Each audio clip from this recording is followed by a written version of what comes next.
So I've covered in these videos a little bit about my past and how I've struggled coming up and squandered every opportunity, every bit of money I ever made, and all the mistakes I made. At least I covered some of them. I made other mistakes that I'm not ever going to talk about. But somebody asked actually what my end goal is. What's my goal? What's my desires? Why do I want to do what I think I want to do? Well, the number one thing is that I didn't prepare for retirement, and I covered that. I've squandered it all away, and I can't live on the Social Security money I'm going to get. It's just not enough. I'm not going to be able to pay rent somewhere. I can't come close to affording the mortgage I have on the cottage. So I don't have much of a future. So I need to have some type of income stream when I'm forced to retire from the truck driving. The doctors aren't going to let me do this forever. So I need to figure out how to do an income stream, and so I've discussed that a lot. Most recent idea is to plant some trees, and we got a couple of ideas on that, and hopefully one of them will work out and be able to support myself. I don't see me, being earning $1 million on any of these ideas, but I think one or two of them could actually go into a point of being enough to sustain me. I'd be able to make enough to live. The other thing is that I'm tired of losing. I'm tired of being a failure. I want to win once. I want to actually accomplish something and actually have it be an accomplishment. So that's what I'm thinking about. And the other thing is that we've got a team here.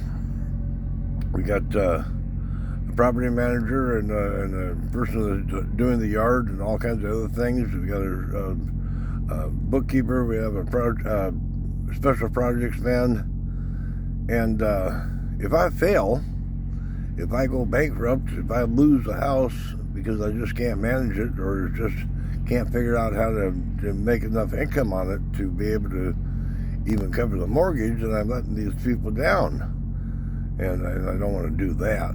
In fact, what I really like to do is be able to have a company that's actually making money and being able to share that, not just in wages or salary or tidbits here and there, but to actually create some wealth that is going to last for generations. Well, I don't have generations of my own, but I've got 4 adopted nieces, I'm the honorary uncle of, but they don't have any kids, so their generation dies with them. And then we have Will, who has some kids, and he's going to have some grandkids and probably some great-grandkids, and of course Satisha and Edwards, which have 4 that I know of, and I would assume that at least half of them are going to have kids, and half of their kids are going to have kids, and on and on.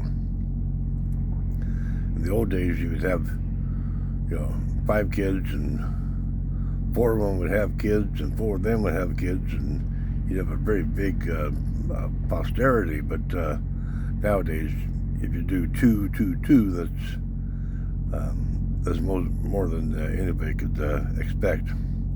But at any rate, building generational wealth.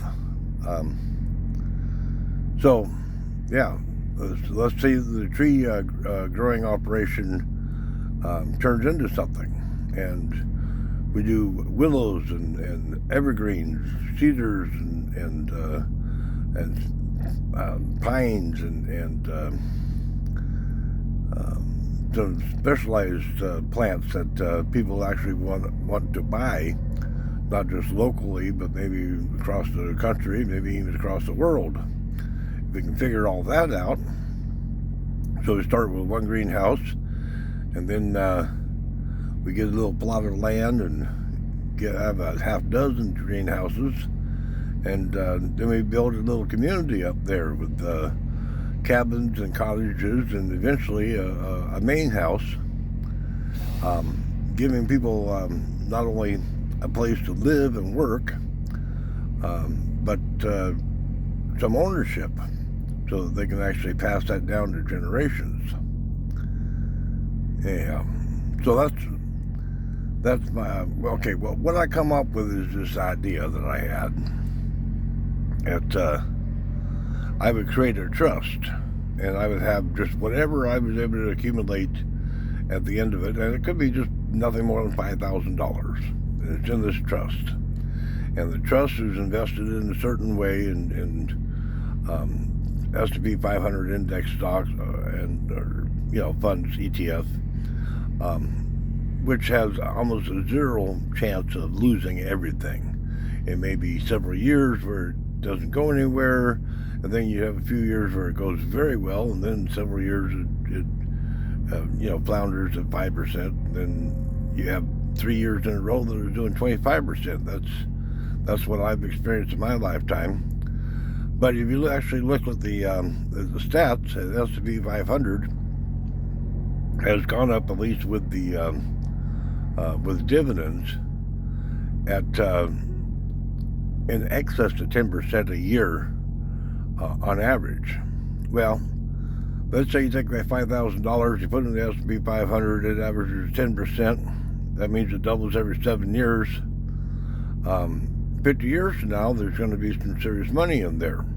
100 years from now, there's going to be a lot of money in there. So what to do with it? You're not going to just let it build just to let it build. Well, you create a college fund so that people in the line, wherever that line starts, but the generation 3 or 4 generations from now, they're assured to have higher education.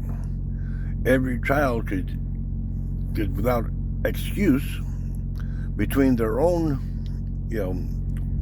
working and saving, and their parents working and saving, and then this trust fund will have enough money to guarantee that every child has higher education. They go to trade school, they can go to get their bachelor, they go for their doctorate, whatever their educational needs are, or educational ambitions, it's paid for, it's covered. And the other thing I was thinking of is a legal defense.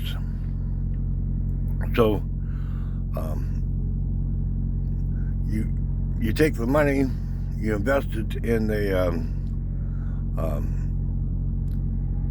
with a lawyer, and that lawyer represents everybody who's covered in this trust.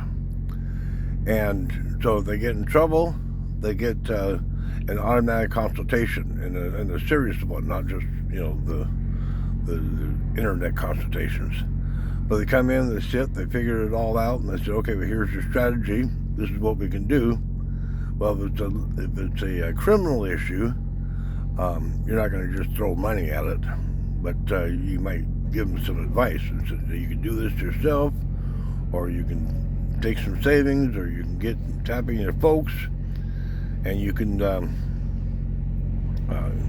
get these forms, you can make these motions, you can do some things that we're here to advise, and we'll give you a certain amount of, but we're not going to pay for your criminal defense unless the lawyer actually thinks that he can win the case, and then maybe.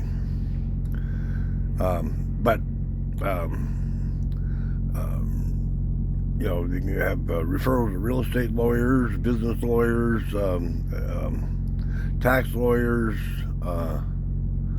But anytime that you have a question, anytime you have a concern, anytime you have an issue legally, then you go in and you talk to this lawyer that's prepaid. and they'll actually give you some help. The other thing is that many times in my life I feel I've been ripped off, or I felt like I've been taken advantage of, or I just have a grievance, and just having nothing more than a lawyer write a letter asking for, some type of solving it.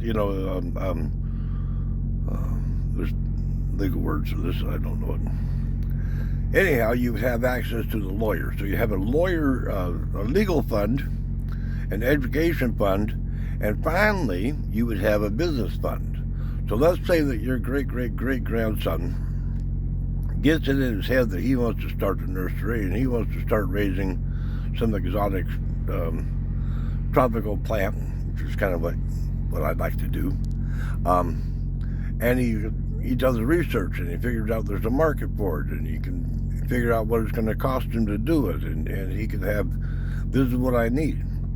Well, in our case, we need like 5 acres, about $500,000. We need to put in a septic system and a well, and put up a cabin. That's going to be a couple, $300,000. And so for less than $1 million, we can have this nursery operation going. And if there's a market for what we're planning on growing, we have a way of being able to, get going the black in a couple, 3 years. Well, rather than going to a bank and the bank has to say, well, you give me your collateral, let me see your income, let me see what you've done, let me see your track record. You can go to this fund and they say, okay, listen, we're not going to loan you the money because I don't know if you're going to pay us back. But I can tell you what, I can invest in it. I can help you manage it. I will do the accounting and auditing, make sure that nothing is wasted. I can connect you with some of the smartest business people in the world and find out if your plan holds water, and see if you're doing everything right along the way. I take 20%. You get the 80%, but we can take this from being like, maybe I can make a living off it, to actually maybe I can make some more generational wealth. Okay, so you take the fund, everybody you help, you give them get a commitment from them in writing, but it's not formal, it's not legally binding, that they will contribute 25% of their worth back into the trust. And somebody who gets a college degree from the trust, once a year will send out a letter that says, hey, you want to donate to the trust, and, pay it back and pay it forward, and then build up, and then 150 years ago from now, this becomes one of those giant funds, and you can actually start contributing to other things like Bill and Melinda Gates Trust, their charity arm. Anyhow, so that's my ideal. And I got an idea of how to put it together, and I got an idea of how to make sure that it actually stays focused as a charitable trust, and not just somebody 3 generations down decides to cash it out and go gamble it all away. So I've got an idea how to protect it. But anyhow, that's my thinking. So, okay, that's all I got to say. Great to know y'all. Bye.